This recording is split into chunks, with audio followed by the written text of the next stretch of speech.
Boa tarde a todos e a todas. Vamos dar início aqui a mais um encontro do projeto Reflexões Filosóficas, certo? Hoje minha convidada é a professora Márcia Tiburi, né? Direto da França. Vamos ver se ela já está por aqui.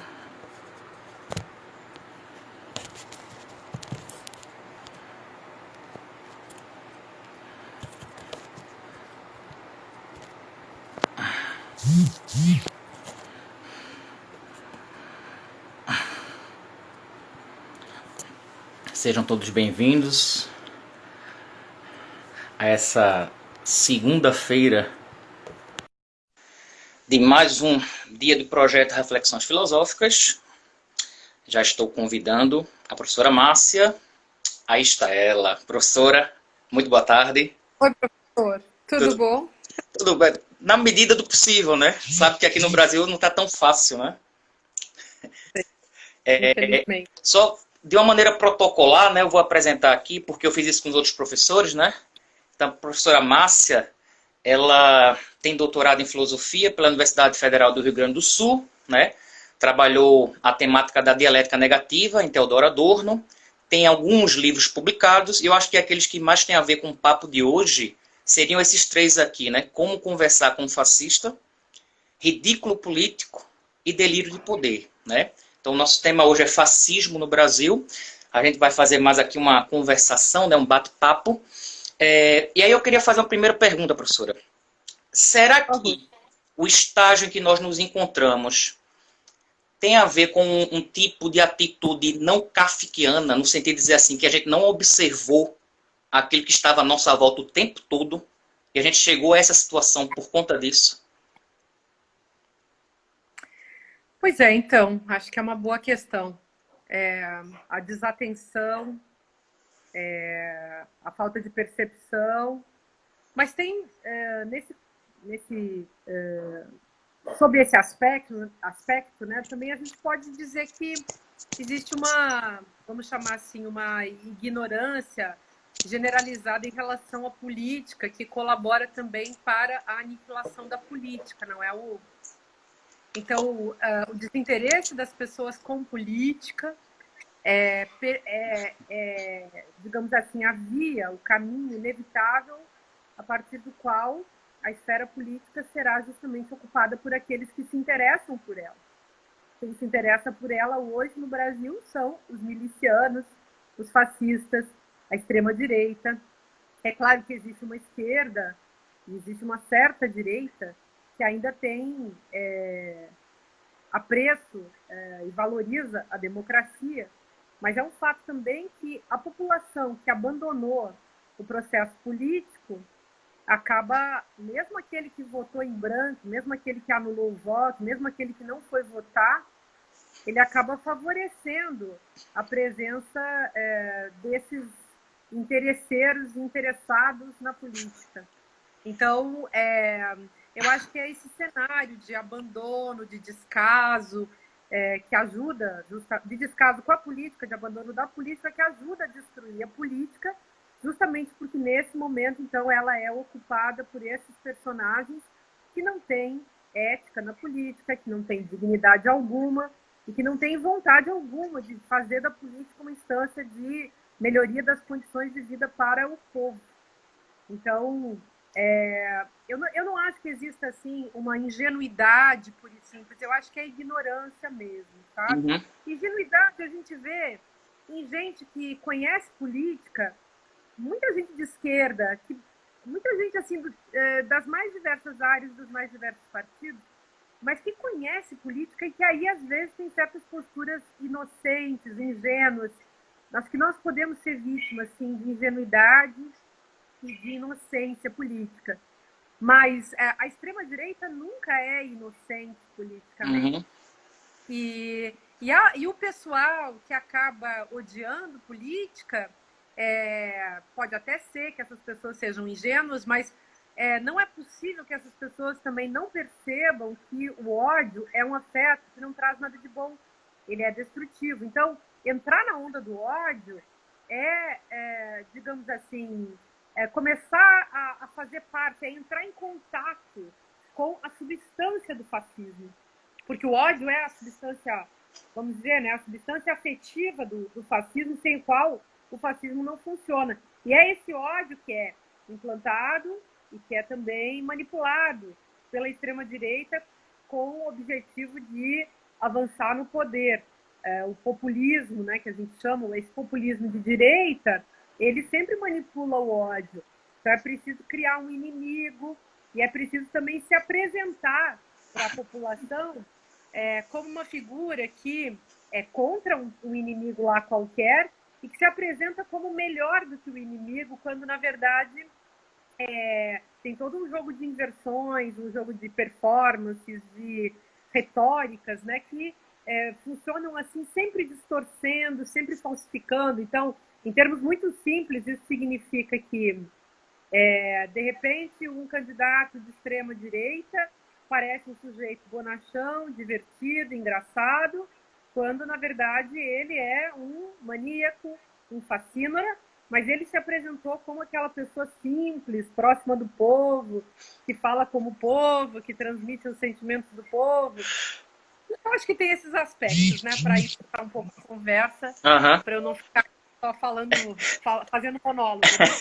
Ô, professora, algumas pessoas observaram, e eu também, estão dizendo que o seu som está muito baixo. Meu som? Não sei se é o volume, não sei o que é. É possível. Melhorou ou não? Eu já tinha observado e umas 4 pessoas aqui já falaram. Bom, deixa eu achar meu fone de ouvido para ver se melhora. Mas você conseguiu entender o meu conteúdo ou não? Agora tá ótimo. Deu para escutar, pelo menos? Deu, mas agora ficou melhor. Só um pouquinho. E agora, melhorou? Agora tá ótimo agora. Ah, então agora desculpa. Não, tudo bem. Olha, já estão dizendo que está bom o som. Mas deu para entender a ideia. Deu? Ah, então tá bom. Então deu, sim. Sigamos. Sigamos. Nesse sentido, né, você observou, falando como ele se apresentava, também teve muito uma questão de identificação, né? Eu, particularmente, não sabia a quantidade de pessoas no Brasil que se identificavam com esse discurso. Eu sabia que existia, mas não ao ponto de colocar uma pessoa na presidência. Para mim foi uma coisa assim, eu o tempo todo dizia, não, você é um doido, isso aí isso aí vai passar, isso aí não tem problema não. E aí quando se concretizou, foi uma coisa assim, avassaladora. Familiares meus choraram. E depois eu percebi alguns memes que criaram, dizendo assim, eu chorei foi pouco. Porque as pessoas até zombavam disso, né? Meus familiares que são assim bem engajados, politizados, né? E é aquilo que você falou, né? A falta do interesse pela política, que inclusive é um discurso do próprio. Que diz, os jovens não devem se interessar pela política. Até porque se eles se interessarem pela política, eles vão começar a compreender o que é política, né? E talvez esse tipo de jogo que ele faz é que eu acho que o presidente ele tem movimento, ele não governa. Ele faz um movimento de notícias falsas, ele se movimenta sempre numa candidatura, mesmo enquanto presidente ele está o tempo todo fazendo campanha. Quer dizer, tem alguma novidade nisso? Ou é uma repetição daquilo que já aconteceu? É uma boa questão. Olha só como eu vejo. Primeiro que Bolsonaro não me surpreendeu quando ascendeu rapidamente. Assim, se a gente prestar bem atenção nos movimentos fascistas, eles sempre funcionam do mesmo jeito, há uma ascensão imediata e rápida. Eu acho que a questão que fica é sempre a gente entender como é que se dá essa passagem. E no meu caso, eu tentei colocar essa explicação nesse livro sobre o ridículo político. Agora eu até escrevi um artigo tentando, porque eu continuei fazendo essa pesquisa, sabe, Hugo? Eu cheguei a outras conclusões, depois vai sair numa revista dessas acadêmicas meio digamos, esses artigos meio chatos de ler, né? Porque é muita nota de rodapé e tal, Isso. mas vai ser bom também. Mas eu não me surpreendi, não, e eu tinha até já, vamos dizer, anunciado que Bolsonaro seria presidente da República, porque ele era, de todos os bufões nacionais, o que tinha mais potência. Então, o Theodor Adorno, que é um autor que eu cito muito, porque eu estudei muito sua teoria sobre o fascismo, ele fala que sempre existem os candidatos a Hitler, né? E no Brasil, Bolsonaro era um candidato a Hitler, mas havia também, hoje a gente pode até falar, vários candidatos a Bolsonaro. Porque Bolsonaro, ele mesmo, antes, em 2018, ele já foi, ele instaurou assim, um tipo de programa, ou melhor dizendo, um tipo de paradigma publicitário, que a gente pode elaborar um pouco mais aqui na nossa conversa, e ele foi seguido por vários políticos. Então, os políticos imitavam o Bolsonaro. Todos queriam ser um Bolsonaro aí. Então, a gritaria, a jocosidade maldosa, a homofobia misturada, né? Uma jocosidade estranha, meio homofóbica, meio bate-a-sopra, né? Homofóbica, misógina, racista, mas sempre com aquele tonzinho de papelão, né, que é a questão do ridículo que eu coloco. Então, um discurso grotesco, uma maneira de se portar grotesca, mas ao mesmo tempo como se não fosse verdade. Isso era o que também capturava muita gente que não necessariamente é fascista, mas gente que, como diz o Theodor Adorno, está num estado de fascismo em potencial. Então, você pode não ser fascista, mas na hora em que você votou no Bolsonaro, então você teve um momento fascista da sua vida. E depois tem que encarar isso. Eu acho que as pessoas que votaram no Bolsonaro, que se arrependeram, se chegaram a algum tipo de consciência, se tiverem condições, deveriam procurar realmente uma ajuda espiritual, ou psicológica, ou psicanalítica, porque foi o momento fascista das suas vidas. Porque Bolsonaro se criou em cima de um discurso de ódio que nenhuma pessoa judaico-cristã, nem de qualquer outro tipo de religiosidade, poderia defender e aceitar. Então, isso estava explícito, isso estava claro, né? Agora, você tem razão ao falar que isso se repete. De fato, hoje, para falar uma questão aí mais conceitual, a gente pode dizer que as pessoas têm falado, aliás, existe uma grande discussão em torno do termo fascismo, né? Isso. Eu me lembro quando eu publiquei o Como Conversar com Fascista, que muita gente veio me criticar, dizendo, você não pode usar esse termo. Nem o meu editor queria publicar na época com esse título. E eu, naquela época mesmo, a partir de 2015, sofri muitas retaliações e maldades por conta desse título e desse livro, tanto da parte de gente ignóbil, digamos assim, mas também da parte de pessoas sérias ou que deveriam ser sérias, mas que têm muitos problemas também. Tipo um professor da PUC, que eu sempre conto, que na aula ficou falando mal do meu livro sem ter lido, e que dizia que ia para a livraria da Travessa para esconder meu livro. Aí eu ficava pensando, um sujeito que é de esquerda, né, fazer um negócio desse, um sujeito que é... Imagina um professor, né? Daí a gente vai mal. Mas, enfim, é a questão da misoginia, também das invejinhas acadêmicas, né? Essas coisas. Mas, enfim, então o termo fascismo... Tem gente que prefere dizer neofascismo, tem gente que prefere dizer bolsonarismo, tem gente que prefere dizer neonazismo, neonazifascismo. Eu reescrevi esse livro, que deve sair agora em agosto. Reescrevi, virou outro livro, acaba que o título dele desse livro novo, que é Pensando o Fascismo a partir daquela data da publicação daquele livro, do Como Conversar com o Fascista, e agora ele vai se chamar Como Derrotar o Nazifascismo. Porque eu acho que, na verdade, fascismo resume um tipo de potência autoritária que precisa encontrar um lastro coletivo, um lastro na subjetividade, tanto dos indivíduos quanto da coletividade, mas que, dependendo da forma como ele seja desenvolvido na sociedade, ele pode avançar para um fascismo de Estado, que é para onde nós estamos nos encaminhando.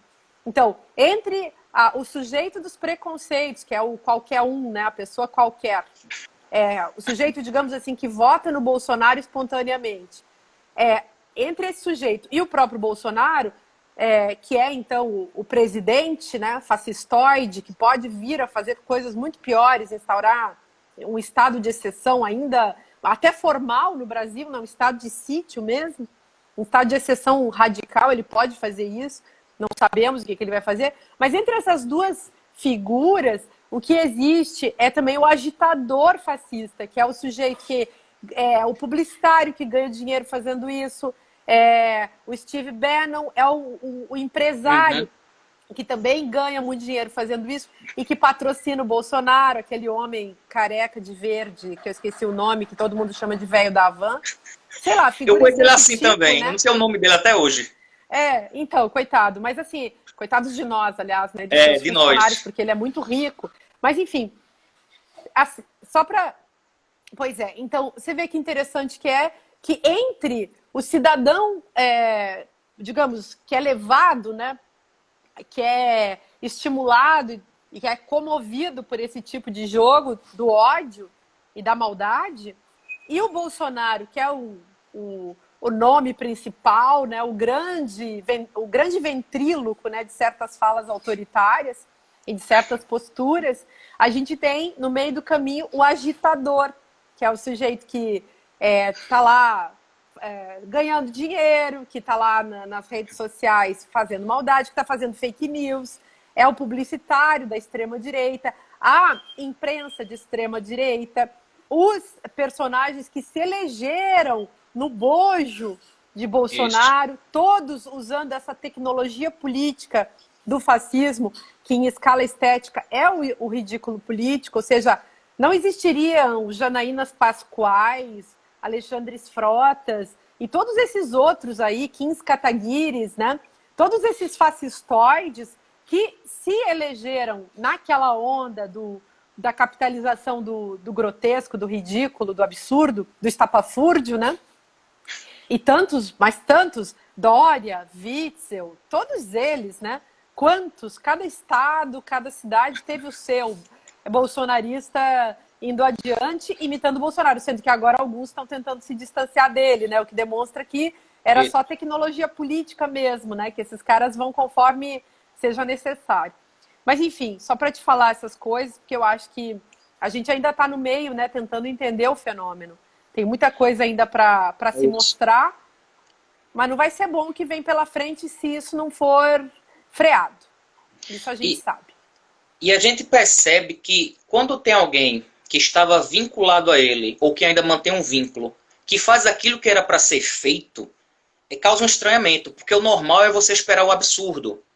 Não sei se você chegou a ver hoje, aquele rapaz que foi indicado à ministra da Educação, foi adiado a posse dele. Não sei se você chegou a ver hoje isso. Depois de descobrir tanta coisa dele, né, que não tinha um doutorado, que não tinha um pós-doutorado, que fez plágio do mestrado, foi adiado. Nossa. Saiu uma notícia hoje, agora um pouco antes. Pois é, quer dizer, não vai me surpreender se ele não indicá-lo e vir um militar por aí. Porque a gente está há um mês, sem ministro da Saúde numa pandemia. Isso é inacreditável, porque nenhuma das outras pessoas, o Mandetta, aquele outro lá que eu esqueci o nome também, eles são médicos. Então, assim, eles não são santos. Então, Mandetta, quando ia fazer o seu discurso lá, eu vi muita gente se enganando e dizendo assim, isso é um ministro da Educação, calma, você não conhece a história dele. Então, ele estava lá querendo privatização do SUS lá atrás, ele estava com a faixinha do Tchau, querida. Quer dizer, fazer alguma coisa certa nesse governo causa um estranhamento tão grande que as pessoas começam já a criar novos heróis, né? E não duvido que daqui a pouco um novo herói dessa direita vai ser o Moro, né? Não duvido nem um pouco disso. Então, você diz como candidato? Não sei. Eu duvidei de tanta coisa que veio acontecer que eu não duvido mais de nada. Não dessa ala radical. Não da ala radical. A ala radical não. Tá ali com firme e forte. Se aparecer um vídeo de Bolsonaro matando uma criança, eles vão dizer que a culpa é da criança. Esse aí não tem o que fazer. Claro. Mas uma outra ala da direita né? Eu acho que se o Moro se candidatasse, correria para ele. E eu não sei se isso causaria uma fragmentação da direita. Olha, então, pois é, temos aí a questão das eleições, né? Se ainda houver Brasil até lá, vamos ver o que vai acontecer, né? Não, mas acho que a gente corre muitos riscos, assim, que muita coisa ainda está para acontecer. Hoje, no cenário atual, eu olho daqui, né? Eu não olho. Mas eu não acho também que, claro, esses dias uma pessoa dizia: você não está no Brasil, você não sabe o que está acontecendo. Calma, gente, está todo mundo dentro de casa, ninguém está em lugar nenhum, está todo mundo olhando noticiários, está todo mundo conversando pelo WhatsApp, pelo telefone. Então não existe. A distância hermenêutica é até boa, né? Para observar os fenômenos. Mas assim, eu acho que hoje, pelo que eu observo, tudo vai depender, na verdade, do quarto poder, Hugo. É o quarto poder que vai decidir. É a mídia que decide os caminhos da política nacional. Então, por isso eu sou tão interessada sempre em discutir a questão do psicopoder. Então, quais são as instituições que têm mais potencial de manipulação da cabeça, né, da mentalidade, da sensibilidade, da percepção de mundo das pessoas? São os meios de comunicação, que são empresas. Claro que há meios de comunicação que tentam fazer uma comunicação alternativa e que no Brasil ainda são muito incipientes, mas que têm crescido e que são a nossa salvação, porque trazem conteúdos que melhoram, enfim, o padrão da comunicação nacional, né? Mas a gente tem, então, sempre a questão da imprensa sendo muito importante no cenário para decidir o modo como as pessoas desejam a política, desejam os candidatos, desejam os debates, desejam o que for no campo da política. E de outro lado, a gente tem a religião, que também também manipula estratégias de psicopoder, né? Quando eu falo de psicopoder, eu já vinha falando disso desde a época desse livro do Como Conversar com um Fascista, mas no Delírio do Poder eu falei um pouco mais, e eu chamo de psicopoder o cálculo que se faz sobre a linguagem, ou o cálculo que se faz sobre o psiquismo, envolvendo justamente a subjetividade. Então, os meios de comunicação calculam sobre o que você sente, sobre o que você pensa, sobre os discursos, né? E a religião faz a mesma coisa.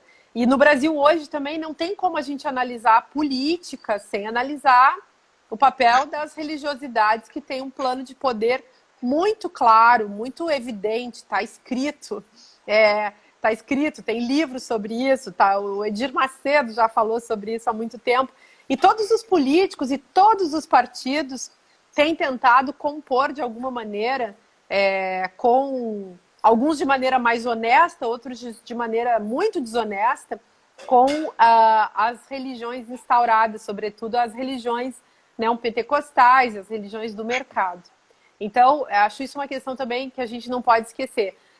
Mas eu acho que você não deve ficar tão preocupado, porque, de fato, assim, em relação ao que pode acontecer, porque a gente, assim, sabe que se o Bolsonaro continuar, quer dizer, a gente tem que se preocupar num outro sentido, né? Se Bolsonaro continuar, não haverá Brasil para ninguém. Então, é importante agora tirar Bolsonaro. Então, a nossa ocupação tem que ser no sentido de tirar Bolsonaro dessa cena. O problema é que os poderes coniventes estão em ação. Então, hoje, não há nenhum sinal de que Bolsonaro possa sofrer um impeachment. Por quê? Porque o Legislativo, capitaneado pelos presidentes do Senado e da Câmara, não querem saber disso. Então, os deputados estão sendo comprados, estão se vendendo. As pessoas que criticavam o famoso, entre aspas, mensalão do PT, agora estão fingindo que não vêm, ou estão mais estarrecidas, ou viraram canalhas diante disso, né? A corrupção do governo Bolsonaro é maior do que qualquer corrupção de qualquer outro partido de direita. que tenha governado o Brasil. E a corrupção pessoal também, né? A corrupção de Bolsonaro e de seus filhos, é aquela corrupção também estrutural, né? Uhum. Dessa gente que não faz. Você viu um dos filhos do Bolsonaro, que é o Carlos, teve o pior desempenho como deputado. Acho que ele é deputado, nem sei. Eu nunca sei qual que é o deputado, qual que é o senador, Carlos é o vereador. qual que é o vereador. O Carlos então, é o vereador. É esse que fica fazendo o gabinete do ódio, eu acho, né? É isso, não sei. ele. Não sei se é ele. Enfim, ele. Esses cidadãos aí, eles não trabalham e eles ficam todo o tempo mistificando, dizendo que outros deputados, que políticos vivem na mamata, que a esquerda, quando esteve no poder, esteve na mamata. Mas a esquerda no poder construiu o Brasil, gente. Que eles estão desmontando, que eles estão destruindo. Então, é importante saber disso, né? É importante meditar sobre isso, se questionar sobre isso, porque esses questionamentos, eles nos ajudam a combater a ignorância política, né? Nos ajudam, evidentemente, a melhorar a nossa percepção e a racionalizar, que eu acho que é uma coisa fundamental, a tornar mais razoável, mais racional a nossa relação com essas instituições, né? Sobretudo a grande instituição do político no seu sentido genérico, né? Do grande ambiente, né? Da discussão das relações entre instituições e pessoas e grupos e posições políticas.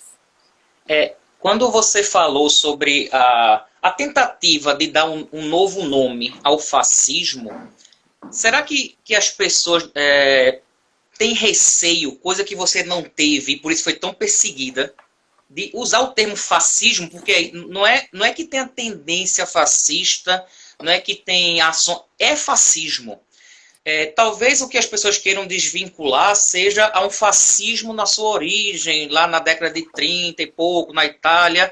Mas se a gente for analisar outros regimes, a gente percebe que ele nunca é idêntico. Ele se transforma, tem uma nova roupagem, passa por transformações. E eu acho que o termo que você usa, fascismo, é esse termo mesmo, é fascismo. Eu acho que não tem uma... Diga. Eu não vejo problema de usar esse termo, até porque, para mim, ele é um conceito que resume um tipo de autoritarismo que tem um padrão de massa, que é manipulado e que se constitui a partir daquilo que a gente pode chamar de personalidade autoritária, que é um tipo de personalidade marcada por um sistema de preconceitos arraigados bem específicos. Isso é um dos assuntos interessantes daquele livro da personalidade autoritária do Theodor Adorno, que falou do fascismo na Alemanha, do fascismo Sobretudo esse livro é um livro sobre uma pesquisa do fascismo nos Estados Unidos nos anos 40. Então, e eu acho que combina muito com o que a gente vive no Brasil ainda hoje, né? Então, eu não tenho nenhum problema de usar fascismo como um conceito, e eu não acho... até você é professor de história, né? Ou de filosofia? Não, eu fiz a graduação em História e fiz o mestrado em Filosofia. Hoje eu dou aula de Filosofia. Ah, então tá. Mas então, vê só. Quem dá aula de História, quem é professor de História, muitas vezes, quem tem, aliás, uma percepção do mundo muito baseada na história, o que eu acho muito bom, a gente não pode nunca perder o senso histórico, mas às vezes, em certos... é muito fácil você cair num raciocínio que eu acho perigoso, que é o seguinte, de achar que quando um conceito é criado, que ele não pode ser ressignificado. Isso. Por esse cálculo, por exemplo, nós não poderíamos usar o nome feminismo, né? Porque o feminismo não foi nem criado pelo movimento feminista, nem pelas mulheres, e não tinha esse significado.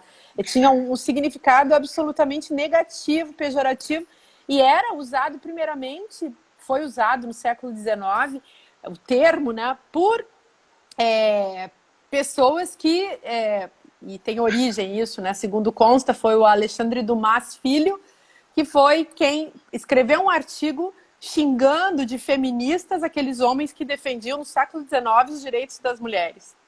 Então, sei lá, estou dando esse exemplo só para a gente pensar que, pelo fato do Bolsonaro, do Mussolini ter criado o termo fascismo para designar o seu próprio movimento lá no começo do século XX, isso não quer dizer que a gente não possa usar o termo que ele criou para designar outras aparições com características muito próximas daquilo que ele também definiu naquela época.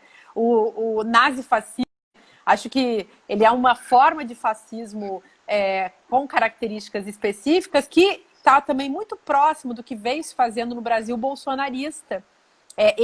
O elemento nazi, em que pese que ele estava presente, sem dúvida, nesses grupos todos nazistas que são articulados no Brasil, que foram localizados naquela pesquisa da Adriana Dias, em que pese, então, que existisse antes do bolsonarismo, o bolsonarismo trouxe para dentro da sua forma de se apresentar também elementos nazistas. E, bom, se a gente lembrar da famosa performance, que é um assunto super importante em política, hein, gente? A questão da performance. Se a gente lembrar desse ex-secretário da Cultura, antes da Regina Duarte, um cara que fez uma cena se vestindo como Goebbels, né, o chefe da propaganda nazista, e citando um texto de Goebbels, ali a gente viu justamente essa figura que é o nazista, não só mais o fascista, mas o nazista. O nazista com toda o seu tom patético, né? Com toda a teatralidade, que era um caráter super importante na forma de fazer política, bom, certamente de Mussolini, mas muito mais ainda na forma de fazer política de Hitler e de seus assemelhados. E que agora também se tornou muito importante na forma de fazer política de Bolsonaro, mas que é importantíssimo no Trump, no Orbán, no Erdogan, no Modi, no Duterte. Se a gente lembrar dos vários que existem hoje, vários tiranoides, né, que existem hoje, que estão nessa linha da extrema-direita e trazendo, né, esses elementos fascistas. Então fica interessante mesmo de observar. Mas eu acho que a gente pode, então, falar desse fascismo. Tem características, sem querer incumpridar muito esse assunto, mas tem características importantes para a gente recordar, assim, e para a gente comparar. Então, a meu ver, e nesse livro novo, né, que é o Como Derrotar o Nazifascismo, eu me preocupei de falar bastante sobre isso. Então, uma das características que para mim é a mais fundamental de todas, que é a grande diferença do que acontece hoje com o passado, são as condições históricas e tecnológicas, e sendo que a tecnologia muda a história, né? Então, essas condições a partir das quais o fascismo se desenvolve em países como o Brasil.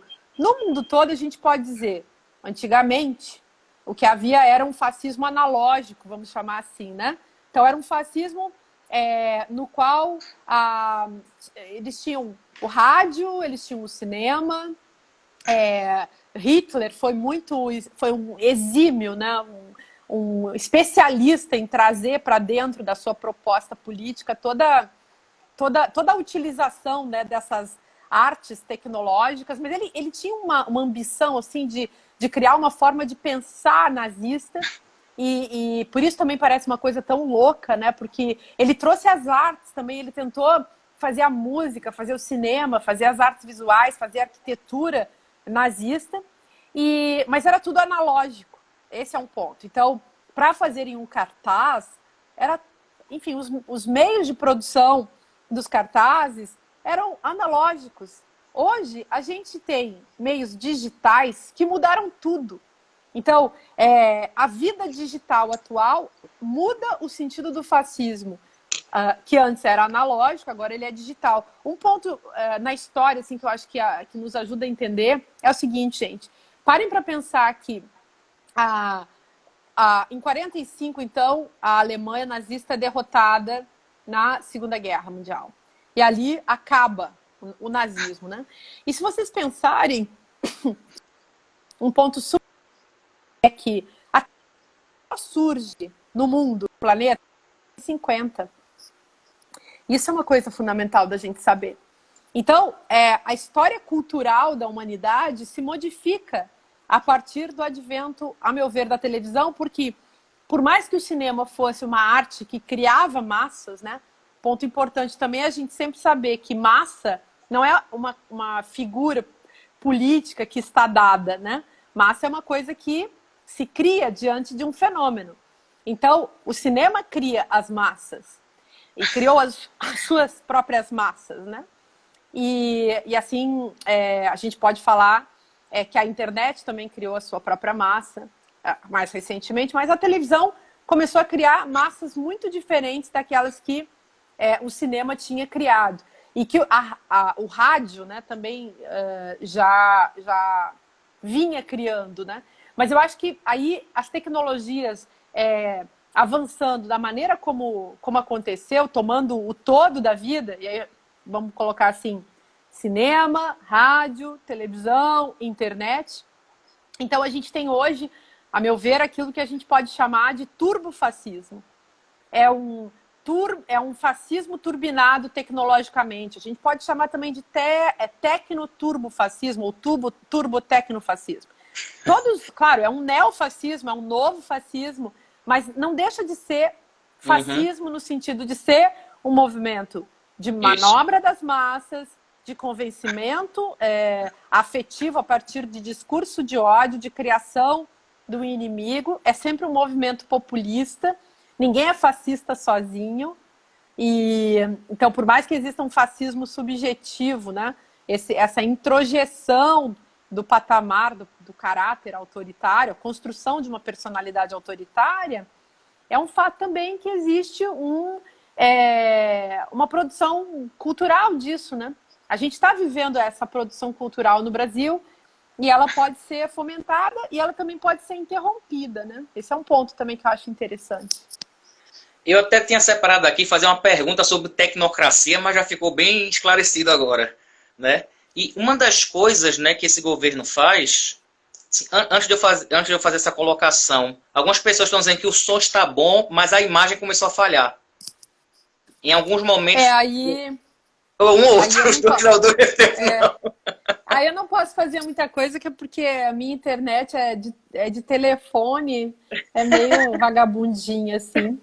Mas desculpa. Tá dando para escutar, existe, sim, o que eu estava falando. Eles acusam o tempo todo a esquerda de fazer ideologia, né? E dizem que na escola existe um processo de doutrinação, não é? Mas o que eles querem implementar é exatamente uma doutrinação nas escolas, né? Existe um projeto, por exemplo, da bancada evangélica que quer levar o ensino religioso para a escola. Mas eles não querem ensinar religião. Eles querem pegar um representante religioso, colocar dentro da escola e fazer um culto dentro da sala de aula. A proposta é essa. Porque se fosse para ter ensino religioso, para ensinar as religiões politeístas, anímicas, fetichistas, falar de islamismo, judaísmo, eu acho até interessante. Mas não é isso que eles querem. Então, o tempo todo acusam a esquerda de doutrinação. Mas o projeto deles é um projeto doutrinador, né? Então, eles acusam o tempo todo os outros de fazerem aquilo que eles fazem, né? Acusam o outro de corrupto, e quando acontece com eles, aí não, é culpa da mídia comunista. A Globo virou comunista, inclusive, né? A Globo, o Papa, várias pessoas. É fantástico, porque é tão simples o mecanismo utilizado por essa vertente, digamos, política, que é a extrema-direita. O que a extrema-direita faz? Ela tenta convencer as pessoas de que existe um inimigo. Então, vamos colocar o significante comunista como um significante genérico aplicado a todos aqueles que não estão do nosso lado. E aí pode se chamar eu, você, todo mundo que está aqui fazendo comentário, todo mundo que é de esquerda, inclusive quem não é de esquerda, pode se chamar o Papa, a Rede Globo, a Rainha da Inglaterra. Qualquer pessoa que em algum momento seja ou tenha um discurso ou seja inadequado faça uma crítica, digamos assim, ou se pronuncie contra, ou não esteja junto. Dizer que a Globo é comunista é fabuloso, porque aí fica tão clara a estratégia para qualquer pessoa que tenha um QI básico, né? Digamos assim, qualquer pessoa que tenha um mínimo. Fica claro, óbvio. Imagina você chamar a Globo de comunista, é um absurdo. É um absurdo tão grande que fica evidente a estratégia utilizada. Vamos xingar todo mundo de comunista, porque assim a gente marca, né? A gente prega a etiqueta do inimigo. E como que funciona? Quanto mais inimigo eu tenho na extrema-direita, mais poderoso eu fico. E, então, o gigantismo do inimigo, a imensidão do inimigo, a totalidade do inimigo, me fortalece. Por quê? Porque a extrema-direita é um extremismo, gente. Sempre tem um elemento fanático. Isso. Sempre tem um elemento alucinado. E esse elemento alucinado é em qualquer país, em qualquer lugar e em qualquer tempo. Se vocês forem estudar teóricos que discutem extrema-direita, todos eles vão falar desse aspecto. Tem algum ponto da produção discursiva, performática, teatral desses políticos, que eles falam alguma coisa que soa como louca, soa como alucinada. E essas coisas que são loucas e alucinadas, em vez de tocarem nas pessoas como absurdos que devem ser superados, ao contrário, tocam nas pessoas como que sendo uma espécie de chave, uma espécie de autorização. É como se fosse o acionar de um código que permite que as pessoas elas mesmas também se portem dessa maneira. Então, daí a sensação que a gente tem de loucura coletiva no Brasil atual. A gente olha para aquelas hordas, seja na Avenida Paulista, nas praças aí das cidades, né, quando tem as manifestações da extrema-direita, a gente vê manifestações tão estranhas, tão autocontraditórias, tão implosivas, e isso, inclusive, não é de agora. Eu me lembro, assim, desde do pré-golpe, já existiam coisas assim, desde 2013, coisas muito absurdas. Eu nunca vou esquecer, duas pessoas.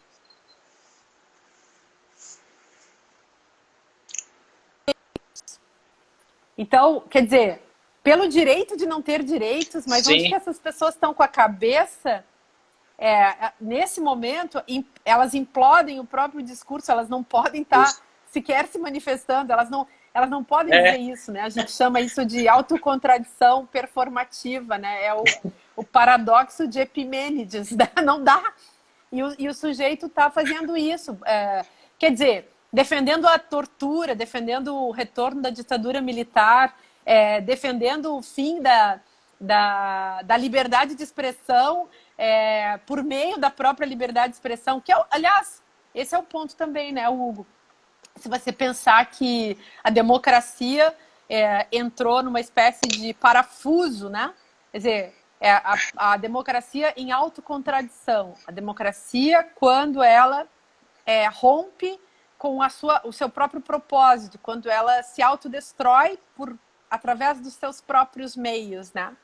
Então, é difícil, mas é isso que está acontecendo agora, né?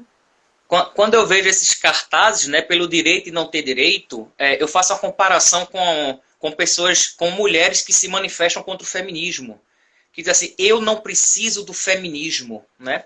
O simples fato de ela estar podendo falar isso, né, tem muito a ver com o feminismo, com o movimento feminista. Eu acho que o movimento feminista ele não é importante, ele é necessário. E o lugar de fala da mulher tem que ser garantido, né? Só para fazer uma comparação com isso que você estava dizendo até agora, né? Para falar de um dos componentes tão importantes desse governo, será que existe aí uma estética miliciana? Qual o papel da milícia nesse governo? Ele é a força física do governo? Qual o papel, qual a importância que ele tem para esse governo, a milícia? Uhum. Eu acho que no conjunto das performances, sem dúvida, tem a performatividade fascista, né, que envolve esse ridículo, esse sujeito do discurso grotesco, ou seja, como Foucault fala, né, é a desqualificação do discurso que torna o indivíduo que faz o discurso ainda mais poderoso, porque o poder é a própria desqualificação, nesse caso, né, o ubuesco, né, que ele fala. Agora tem também a estética religiosa, moralista, né, então aquela coisa aquela coisa meio cafona também, né, da burguesia, da pequena burguesia. Então, essa classe média cafona, o novo rico, mesmo que ele... Se você não é rico, pelo menos você parecer um novo rico, né? Então, essa coisa... Loja da Havan, né, que acho que é muito interessante a gente analisar também a estética da loja da Havan e a performatividade desses empresários aí, suas empresas com seus produtos cafonas, né? E por aí vai. Mas tem também esse outro aspecto que você está levantando, que é fundamental. Então, se você pensar bem, lixo estético para todo lado. E nesse caso, é muito importante. Por quê? Porque tem uma estética, assim, a gente pode chamar de violência... tem uma autora, aliás, mexicana, que é uma feminista muito interessante, uma menina bem jovem, Sayaki Valência, ela fala de violência decorativa. E eu li recentemente, acabei trabalhando também sobre esse aspecto, pensando no como o Bolsonaro performatiza o macho, né? E de como essa política brasileira está marcada por essa performatividade do macho. Então, escrevi um artigo, aliás, sobre isso há poucos dias, um artigo também mais fundamentado, assim, porque eu estou preocupada muito em fundamentar dentro de um debate mais acadêmico que eu acho que a gente, infelizmente ou felizmente, a gente tem que levar a cabo, né? Porque nem todo mundo gosta de ler esses textos, mas a gente tem que fazer um esforço, né, gente? Agora que a universidade está sendo destruída, eu acho que é a hora da gente também fazer um esforço por tentar resistir também nesse espírito da coisa, né? Mas, enfim, então, essa questão de usar as armas, né? Fazer uma estética da militarização, uma performance da grosseria, falar palavrão, gritar, ser bem tosco, bem grosso, fazer papelão político, né? Que nem o Bolsonaro. O Bolsonaro faz um atrás do outro e quando ele tenta... não. Ele agora que está mais quieto, porque está correndo riscos, né? Está lá negociando para ver se escapa do que está. Deve ser overdose de cloroquina. E seus filhos, sabe lá o que está se passando.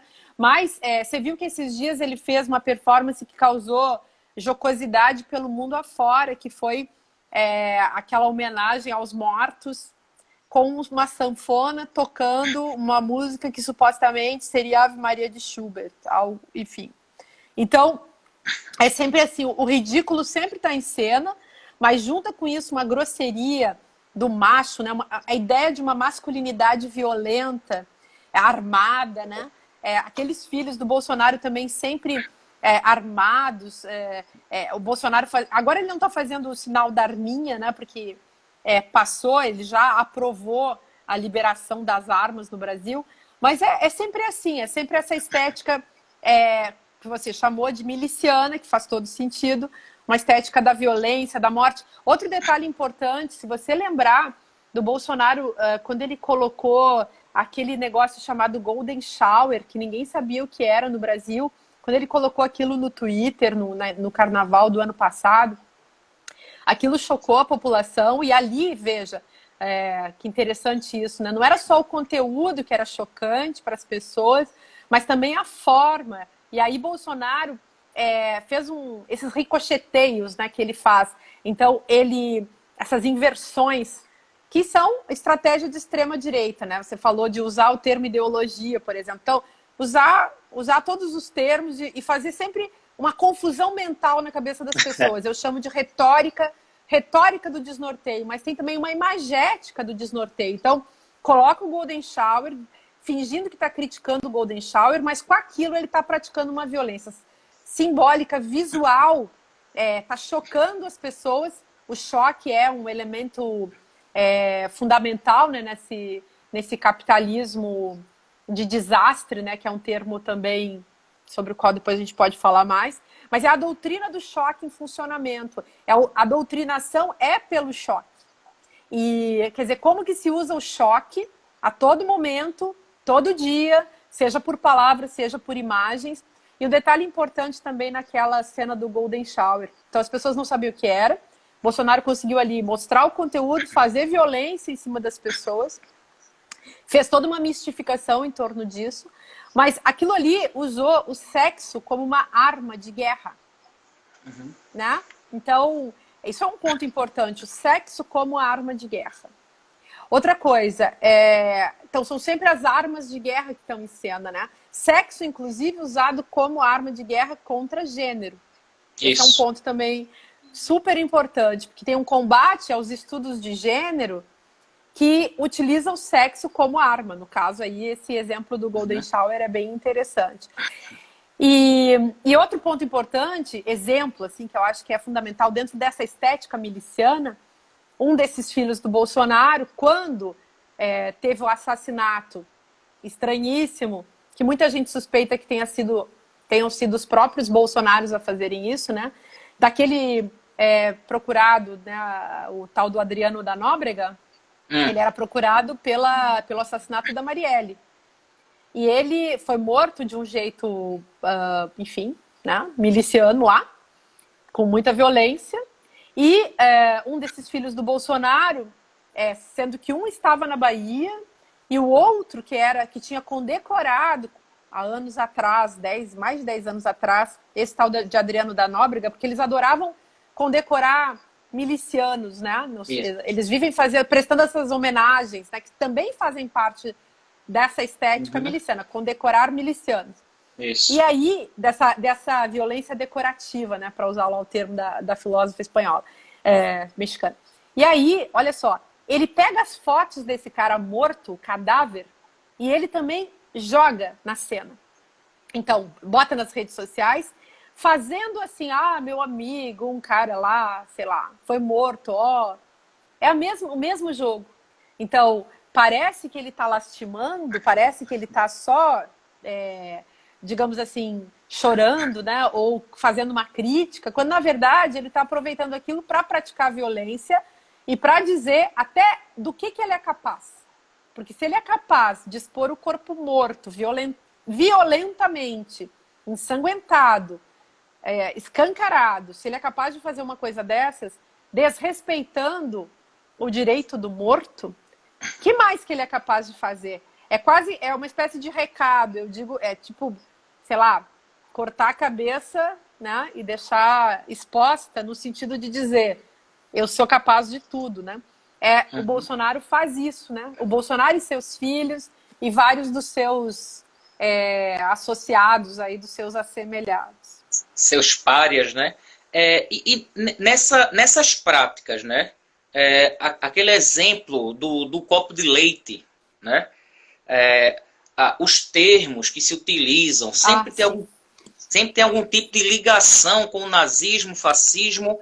Existe aí uma certa perversão.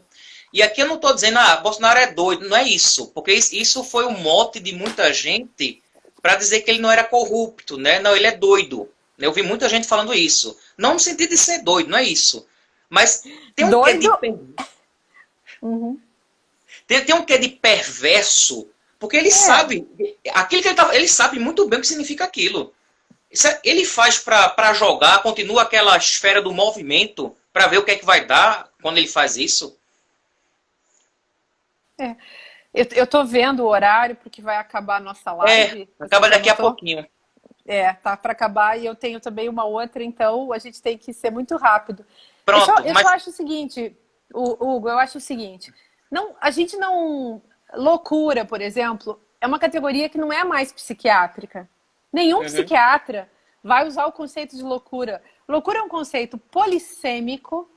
Então, a gente não está chamando o Bolsonaro ou usando a categoria loucura para xingar o Bolsonaro. A gente está fazendo análise desse elemento, o caráter de perversão, o caráter de paranoia, mais no sentido sociológico e filosófico do que no sentido psiquiátrico, é evidente. Ninguém quer xingar ninguém. Se trata de fazer análise. E eu acho que não é nem um pouco excludente autoritarismo político e esse elemento de loucura. O Adorno tem um texto recente, que foi descoberto recentemente, sobre os extremismos de direita, em que ele fala justamente dessa dessa intimidade entre os sistemas fascistas e o sistema demencial. E eu acho que isso faz todo sentido. Freud já tinha percebido isso, embora o assunto do Freud nunca tenha sido exatamente o fascismo, mas ele já tinha percebido essa questão da manipulação das massas, né? Bom, Isso. Então eu acho que isso é importante, que a gente entenda que loucura é um conceito amplo, que tem vários significados, não se sintam culpados ao dizerem que o Bolsonaro é louco. Ele não é só louco. Isso. E a loucura é uma categoria política e, inclusive, pode virar tecnologia política, como eu acho que aconteceu, porque esse ridículo, esse grotesco, esse ubuesco, tem justamente esse elemento irracional que é manipulado. Uhum. Bom, então eu vou agradecer a presença da professora Márcia, lembrar as pessoas que todas as lives que eu faço desse projeto vão ficar gravadas no meu Instagram e também no meu canal de YouTube, certo? Queria agradecer, Márcia, o trabalho que você faz de tirar a filosofia de dentro da academia há muito tempo. Eu lhe acompanho desde os cafés filosóficos, né, lá de trás. Obrigada. Então, assim, eu acho que é importante esse trabalho que você faz, né? Como você falou, às vezes tem que fazer uma linguagem mais rebuscada por conta de artigos acadêmicos, mas sempre que você pode, você também está falando para o grande público, né? Eu acho que isso é maravilhoso. Obrigado mesmo pela participação, por ter aceito. E continue aí seu trabalho na França e quem sabe também, depois tudo no de Brasil. bom. Quem Tá sabe. Bom? Obrigada, Hugo. Sigamos em frente. E Sigamos. fora Bolsonaro, stop Bolsonaro, né, gente? Um beijão. Beijão. Tchau, tchau. Obrigado, professora. Para quem entrou aí, pessoal, vai ficar gravado, tá?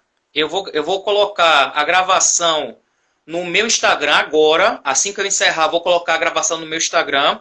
E também coloco no meu canal de YouTube, que fica, a link do meu canal de YouTube está na bio, tá? Do Instagram. Então, quem perdeu, quem chegou depois, quem disse que... Tem um aluno meu aí falou que disse que a conexão dele estava ruim, não se preocupe.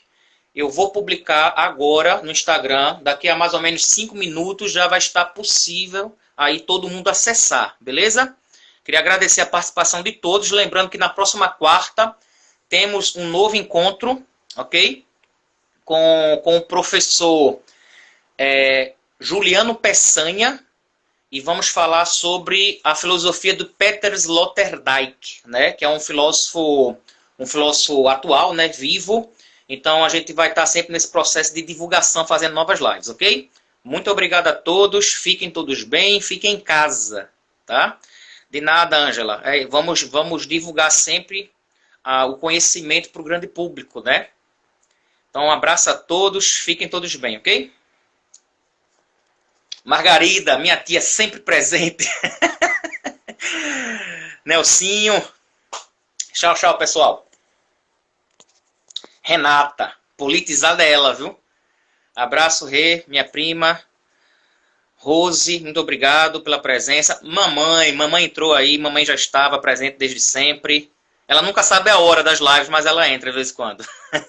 Mas ela assiste depois. Minha esposa Carla, mandando um coração aí pra mim. Beijo, amor. Ela tá aqui no outro quarto. Daqui a pouco eu vou lá pra ficar com ela.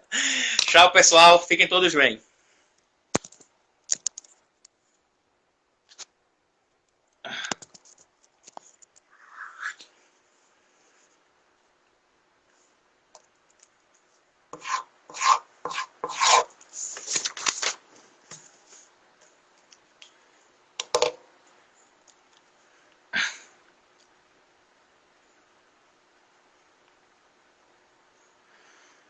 Fábio, Ângela, Regina, obrigado pela participação.